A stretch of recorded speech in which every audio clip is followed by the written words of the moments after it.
Well, when Greg and I had discussed the score 4-3 for Anna, Greg had mentioned, really wanting to achieve a much fuller sound for this soundtrack, and he had mentioned multiple strings. And so I immediately thought of using a string quartet because it's a small ensemble, but being that they're all strings, you can still create a very rich and lush sound. Generally for short films, a lot of the soundtracks are done usually all inside the box, meaning done with the computer, with software samplers and synthesizers. And so to help this film stand out and to help the soundtrack stand out, we wanted to use live players.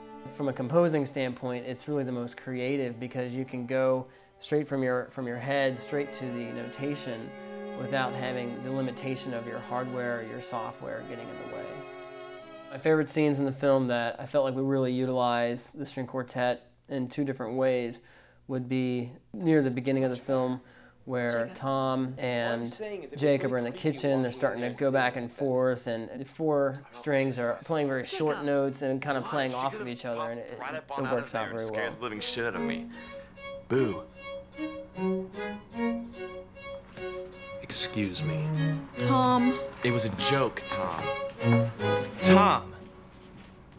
And bringing out the quirkiness of the film and the dark comedy aspect, we used a lot of accidentals and notes that are outside the key.